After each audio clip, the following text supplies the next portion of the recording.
Halo guys, David sini dan perang pasar HP 2026 sudah dimulai. Dibuka oleh Xiaomi Indonesia dengan pasukan andalan mereka Redmi Note 15 series. Langsung 4 sekaligus. Ada Redmi Note 15, Redmi Note 15 5G, Redmi Note 15 Pro 5G, dan Redmi Note 15 Pro Plus 5G. Ini pasukan yang reputasinya terkenal serem di kelas mid-range, siap buat ngerusuhin angpau Anda di bulan Februari atau THR Anda di bulan Maret. Atau dompet Anda selama setahun ke depan ya, karena beli HP nggak harus di bulan tertentu, seperlu dan senyamannya aja. Atau sepromonya aja, tanggal kembar. Mari kita mulai videonya dengan pertanyaan pertama yang harus dijawab HP-HP di 2026 ini. Harga aman bang? Stok komponen RAM sedunia kan lagi nggak baik-baik aja. Situasi yang bikin harga laptop naik, harga HP naik, sampai bos Xiaomi Global sendiri bilang kalau mereka terpaksa bakal naikin harga HP-nya. Kemarin kita udah bahas di video khusus. Kalau Redmi Note 15 series ini, kena nggak bang? Yap, ini daftar harga launching Redmi Note 15 series. Kalau saya bandingin sama Redmi Note 14 series tahun lalu, harga launchingnya naik semua. Mau yang kelasnya paling bawah sampai kelas paling atas, semua kena.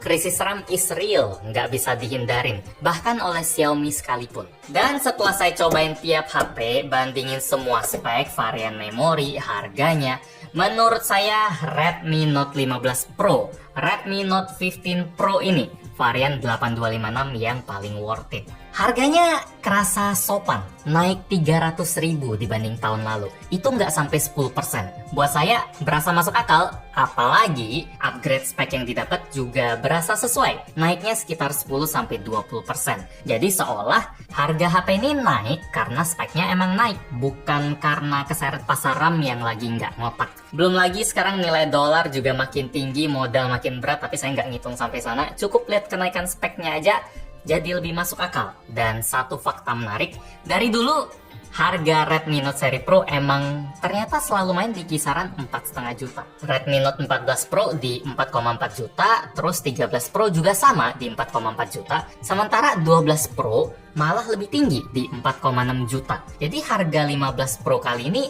rasanya tetap sesuai karakter gitu. Xiaomi berasa penuh pertimbangan masang harganya. HP kayak gini saya suka. Upgrade yang dikasih juga bikin happy. Kapasitas baterainya terbang dari 5110 mAh ke 6580 mAh, sekitar 30%. Soalnya HP ini udah pakai silicon carbon battery yang lebih padat energi. Mana dikomboin sama body yang lebih gedean lagi, otomatis bikin daya tahannya jadi lebih badak lagi. Buat streaming YouTube indoor koneksi WiFi selama sejam, baterainya cuma ngurang 6-7%. Buat dijadiin map selama sejam di mobil pakai koneksi seluler, baterainya ngurang 8%. Main MLBB setengah jam setting 90 fps makannya 8-9%, dan Genshin setengah jam makannya 9-10% aja. Awet. Speed ngecasnya sendiri dia tetap sama ya kayak Note 14 Pro kemarin, maksimal dia di 45 watt. Kalau kemarin Note 14 Pro dia udah bisa full di bawah sejam, Note 15 Pro ini butuh sekitar 15-20 menit lebih lama buat menuhin baterai yang 30%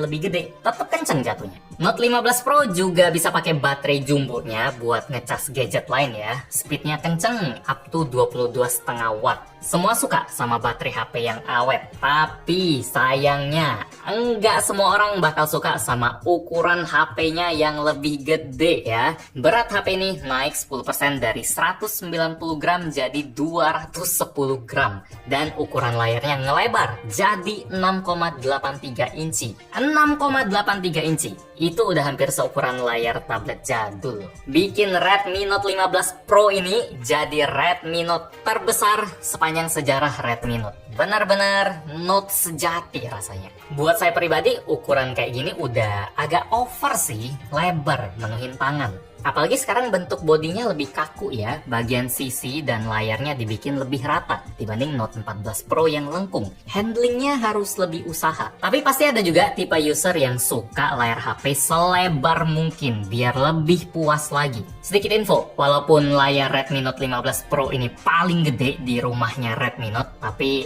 dia bukan yang paling gede di keluarga besar Xiaomi ya. Masih ada Redmi 15 yang layarnya sampai 6,9 inci. Buat spek layarnya sendiri udah cakep, pasti banyak yang suka sama tipe layar yang rata aja karena lebih mudah cari screen protectornya kalau yang bawaan udah dekil. Ukuran lebar juga diimbangin sama resolusi tinggi 1,5K, bikin kerapatan pixelnya tinggi juga di 447 ppi. Bezelnya tipis, panel AMOLED-nya terang, tetap kelihatan jelas di bawah sinar matahari. Udah support berbagai macam standar gambar yang tinggi macam Dolby Vision, HDR10+. Jenis kaca yang dipakai juga tipe mahal punya Corning Gorilla Glass Victus 2, PWM dimming tinggi, refresh rate pastinya kenceng di 120 Hz. Jadi dari spek layar nggak ada masalah. Lebih ke optimalisasi softwarenya aja sih, karena refresh rate yang kencengnya ini tetap nggak bisa auto naik turun di beberapa aplikasi macam YouTube. Di YouTube, kalau kita pilih setting bawaan yang harusnya bisa naik 120 kalau scroll, turun ke 60 kalau diam, dia justru nyangkut di 60 Hz aja. Bikin feel scrolling milih video atau baca-bacain komen seru, jadinya nggak mulus maksimal. Jadi kita harus kunci aplikasinya di 120 Hz di bagian setting, baru layarnya bisa turun ke 60 Hz juga. Ini agak aneh sih, beberapa aplikasi kayak nyangkut gitu, padahal kebanyakan aplikasi lain bisa nyesuaiin. Ini minus yang dari dulu ada di HP mid-range-nya Xiaomi. Entah kenapa nggak di patch ya, padahal HP flagship mereka aman loh. Spek baterai sama layarnya ini sih, bagian yang paling ngebedain Redmi Note 15 Pro dari 14 Pro kemarin.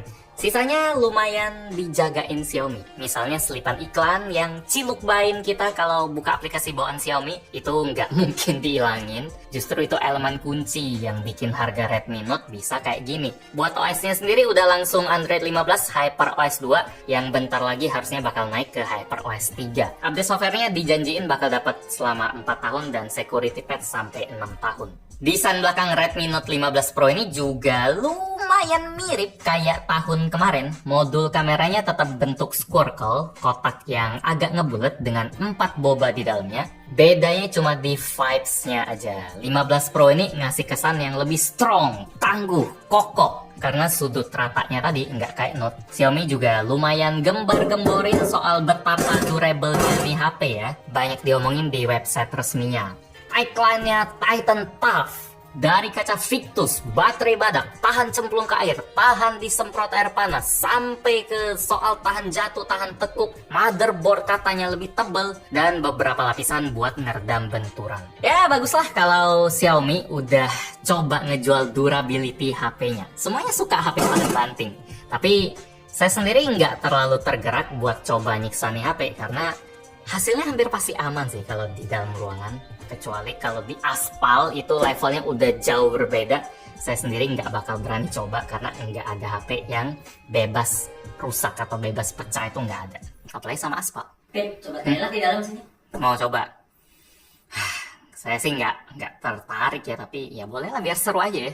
Mari kita mulai. Pertama simple aja, dia di atas meja. Oh ya, kondisi sebelumnya masih mulus. Terus di atas meja kita jatuhin. Nggak seru ya, layarnya nggak kena. Tadi kena frame-nya, karena kena belakang. Gimana kalau seperti ini, putar loh. Nah, apa kayak ini? Agak capek juga ya. Nah kayak gitu, itu kan sudah parah banget. Harusnya sih ya masih oke aja. Tuh, kalau matiin biar kalau ada retak lebih kelihatan. Ya. Nggak ada anti gores, ini apa screen protectornya udah kami lepas biar syutingannya mulus. Jadi gitu, durability HP sekarang udah bagus, apalagi bagian belakangnya sama frame dari Redmi Note 15 Pro ini udah pakai polikarbonat, nggak segampang kaca. Mungkin gua agak takut dikit ya sampai ngomongnya agak karena nggak ada yang pasti, kemungkinan besar tidak akan pecah atau kenapa. Kalau kaca bakal lebih mungkin pecah dibanding polikarbonat. Ya ada takut dikit. Hasil yang lumayan ketebak, apalagi kalau udah sering lihat IG Reels atau konten-konten kami tahun lalu, HP-HP udah pada bagus kok. Kalau brand pengen bikin pasar heboh soal durability, brand HP bisa panjangin masa garansinya gitu sampai 3-4 tahun kami tanggung. Itu baru pede sama umur produknya. Kalau buat Xiaomi sendiri udah jadi salah satu yang lumayan panjang, paling panjang mungkin ya, 15 bulan loh. Itu udah di atas standar pasar yang biasanya cuma kasih garansi 12 bulan atau 12 plus 1. Nice lah. Lanjut ke tombol-tombol. Di sebelah kanan HP ini ada tombol power dan volume. Di atas ada speaker, mikrofon, dan IR blaster. Di kiri polosan aja. Dan di bawah ada SIM tray dual nano SIM, mikrofon, port USB-C, dan speaker lagi. Sistem speakernya stereo dan suaranya enak. Bassnya lumayan berasa. Detail pun seimbang, volume juga rame, bahkan bisa sampai 400%. HP ini tentu udah support NFC, zero hardware, udah kita bisa sambungin eSIM juga. Ini mantap betul buat sebuah HP mid-range. Terus kita lanjut soal mesin yang saya taruh agak belakang karena sifatnya main aman aja sih, nggak ada loncatan yang gimana lah. Palingan chipsetnya aja yang upgrade dikit dari Dimensity 7300 Ultra ke 7400 Ultra. Yang sebenarnya mirip, cuma clock speednya lebih kenceng 0,1 GHz aja. Skor Antutunya juga mirip-mirip di 800 sampai 900 ribuan. Nggak ada loncatan yang berarti sampai beda banget sih. Buat RAM dan storage-nya sendiri juga sama. Ada pilihan 8256 UFS 2.0 atau 12512 yang harganya lebih tinggi 900 ribu. Jauh juga ya. Feel main gamenya juga aman-aman aja. Buat main game enteng macam MLBB bisa dapat sampai 90 fps dan harusnya bisa rata 120 fps kalau settingannya ngebolehin. Sekarang masih mentok di 90 aja. Redmi Note 15 Pro ini juga kurang cocok kalau Anda cari HP yang kencang buat semua game. Soalnya kalau kita tembakin game berat macam Genshin, dia mainnya di 35 fps saja dan setting grafisnya lowest. Jadi Redmi Note 15 Pro sifatnya sangat main aman di gaming, bukan yang terbaik. Suhunya juga anget-anget aja, nggak seru-seru gimana, sekitar 42-43 derajat, dingin banget enggak, tapi panas banget juga enggak. Terus buat kualitas kameranya sendiri, Redmi Note 15 Pro juga main di posisi bertahan, jagain yang udah ada aja lah. Dia tetap pakai kamera resolusi tinggi 200 megapiksel dengan OIS yang katanya sih pakai sensor baru. Tapi pas saya bandingin speknya sama HP tahun kemarin, kelihatannya mirip aja sih dari ukuran pixel sampai sensor. Malah bukaan kamera baru ini yang sedikit lebih kecil. Kamera utamanya ditemenin kamera ultrawide 8 megapiksel ya. Hasilnya tetap bisa diandelin kayak Note 14 Pro kemarin. Racikan warnanya tetap kontras, lebih berani dari yang dilihat mata, tapi jatuhnya belum terlalu lebay. Mau foto terang, gelap, indoor, detailnya tetap rapi. Xiaomi juga bisa aktifin sistem crop sensor gedenya yang 200 megapiksel itu biar foto zoom jadi lebih tajam. Kalau kita bandingin foto zoom 2 kali langsung pas kita motret alias digital zoom versus kita crop dari gambar yang kita foto zoom 1 kali, bedanya kelihatan jelas. Bagian yang jelas berasa jomplang dari sistem kamera Redmi Note 15 Pro ini ada di kamera ultrawide-nya yang warnanya konsisten sih. Ini bagus buat standar mid-range, tapi kalau ngomongin detail dari yang setajam ini di kamera utama jadi begini doang di ultrawide. Selisih megapikselnya terlalu jomplang. Tipikal ultrawide-nya mid-range lah. Jadi buat saya nggak ada yang ngejutin. Kamera Redmi Note 15 Pro udah bagus buat HP kelas 4-5 juta. Sesuai ekspektasi, tapi nggak ada yang spesial. Xiaomi lagi defense aja.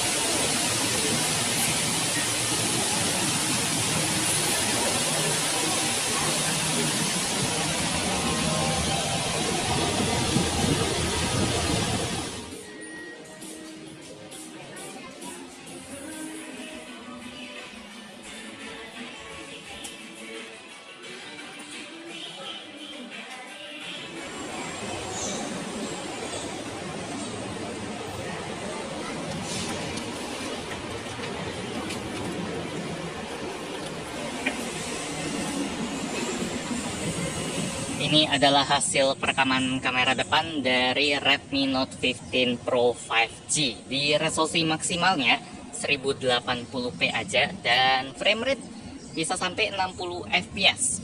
Ya, stabilisasinya mantap ya. Ini saya lagi jalan santai aja. Kalau jalan cepat dia juga nggak gempa. Kalau dari dynamic range sekarang cuacanya lagi bagus, lagi cerah, enak buat jalan-jalan. Tapi dia nggak bisa nangkep langit yang biru, cuma putih aja, ada matahari di bagian belakang sini, cuma pohonnya masih bisa kelihatan oke. Dan orang yang lagi ngomong tetap terlihat balance. Ada sedikit frame drop ya bos. Kesimpulan buat Redmi Note 15 Pro 5G, saya happy sama harganya yang emang naik, tapi naiknya itu berasa masuk akal. Di backing oleh upgrade yang terasa jelas ya di bagian baterainya. Kalau Anda suka layar HP jumbo, desain yang lebih tegas, layar rata, udah fix itu bakal jadi combo upgrade yang bikin harganya jadi lebih worth it lagi. Kalau justru Anda nggak suka sama desain kayak gini, itu bisa jadi minus gede ya. Silakan, ini udah tergantung selera Anda. Tapi soal baterai, semua pasti suka. Xiaomi juga bisa naikin dikit atau minimal jagain spek layarnya, mesinnya, sampai ke kameranya yang tahun lalu udah bagus ya. Nggak ada yang berasa dipotong demi jagain harga biar lebih masuk akal kayak tadi. Jadi kesimpulan saya tetap sama kayak Redmi Note Pro beberapa tahun belakangan. Redmi Note 15 Pro ini tetap bisa saya rekomenin kalau Anda cari HP all-rounder buat kelas mid-range. Untung nggak terlalu keganggu oleh situasi pasar sekarang ya. Entah ya, saya yang terlalu cemas. Sebenarnya harga HP lain juga nggak bakal naik jauh kok. Emang naik tapi nggak gila banget kok. Yang lain juga bakal mirip sama Xiaomi ini kok. Atau ini spesialnya Xiaomi ya. Kita nggak tahu, tungguin aja HP-HP sekelas yang bakal launching beberapa bulan ke depan. Pasti pada keluar nih, udah mau musim panen soalnya Imlek, Lebaran. Demikian review gadgetin buat Redmi Note 15 Pro 5G. Like kalau Anda suka dan video ini, dislike kalau nggak suka. Kita ketemu lagi di video selanjutnya. Yo. 3 ini juga bakal ada videonya sendiri. Cuma yang ini dulu. Selalu ini dulu ya kita bahasnya. Pro dulu. Selalu seru. Pro.